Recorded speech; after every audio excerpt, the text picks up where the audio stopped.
Welcome to Fascinating Flash. Okay, let's jump right into this deep dive on menopause. We've got some really interesting material here. Yeah, absolutely. And the goal today isn't to frame this as, some kind of disease or problem. It's really about understanding it as a natural biological stage, a significant transition. Exactly. That's the key perspective that came through in the sources. It's a process. So, we're going to unpack what the sources say it is, how it unfolds, the common symptoms, maybe some less common ones too, future health implications, and importantly, how you can navigate it well. Sounds like a good plan. The material definitely focuses on that process aspect, not just a single point in time. Right. So, kicking things off, technically speaking, how do the sources define menopause? When does it actually happen? Well, the formal definition is pretty specific. It's actually the date of your very last menstrual period. Just that one day. Kind of, yeah. Yeah. But you only know what happened in hindsight after you've gone 12 months in a row without any period at all. Oh, okay. So it's confirmed afterwards. And what's happening biologically? Fundamentally, it's about the ovaries. They significantly reduce their production of the key hormones, mainly estrogen and progesterone. And the average age for this is around 51, the sources said? Around 51 is the average cited, yeah. But a really critical point that the research stresses is just how much variability there is. It's huge. That makes sense. And that connects to another big takeaway I saw. It's not like flipping a switch, right? It's a journey. Absolutely not a switch. It's definitely a journey with distinct stages. First, there's perimenopause. Right. Perimenopause, that's when things start changing. Exactly. Hormone levels start fluctuating, Hmm. often quite wildly. That leads to irregular cycles, maybe changes in flow. In this stage, it can last for years, sometimes much longer than people think. Years, wow. Yeah. Then you have the technical date of menopause itself, that last period.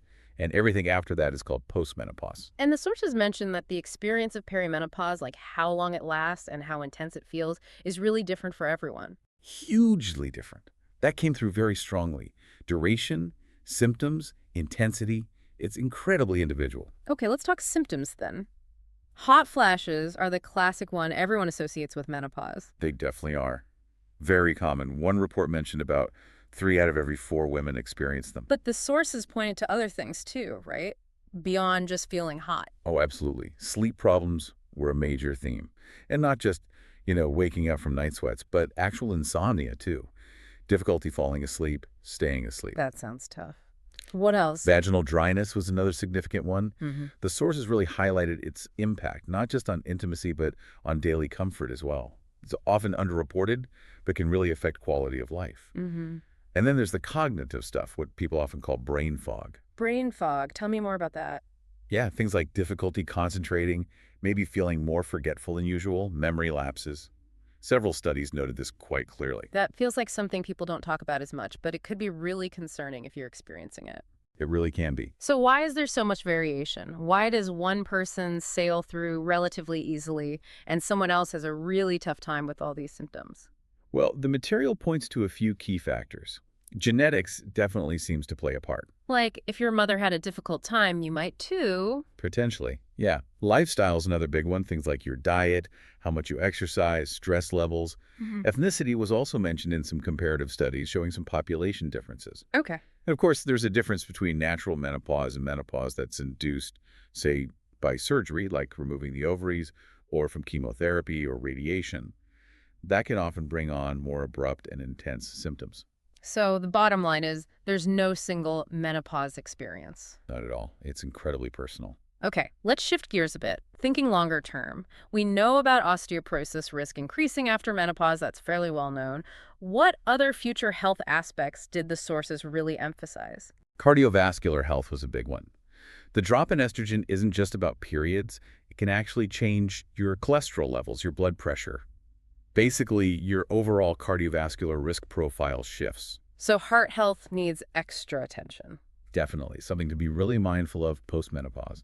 Another area was called the genitourinary syndrome of menopause, or GSM. DSM, what does that cover? It affects both vaginal health, dryness, discomfort, and urinary health. It can mean increased susceptibility to things like urinary tract infections or UTIs. Right, okay. And what about long-term brain health or cognitive function?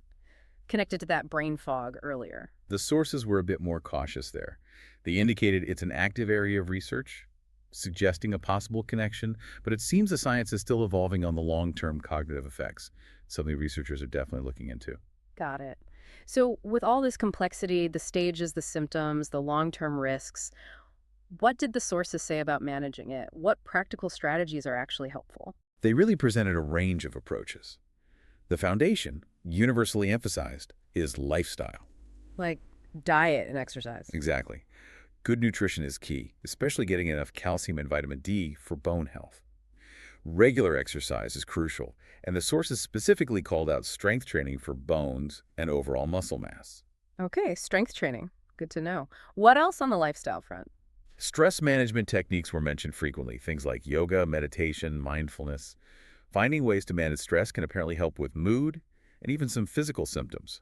And for specific issues like vaginal dryness, simple things like over-the-counter lubricants or moisturizers were noted as very effective first steps. Makes sense. Now, what about hormone replacement therapy, HRT? That's always a big topic. It is, and the sources confirm it's still a very powerful tool, especially for moderate to severe symptoms like hot flashes, and also for preventing bone loss. But it's not a one-size-fits-all approach anymore, is it?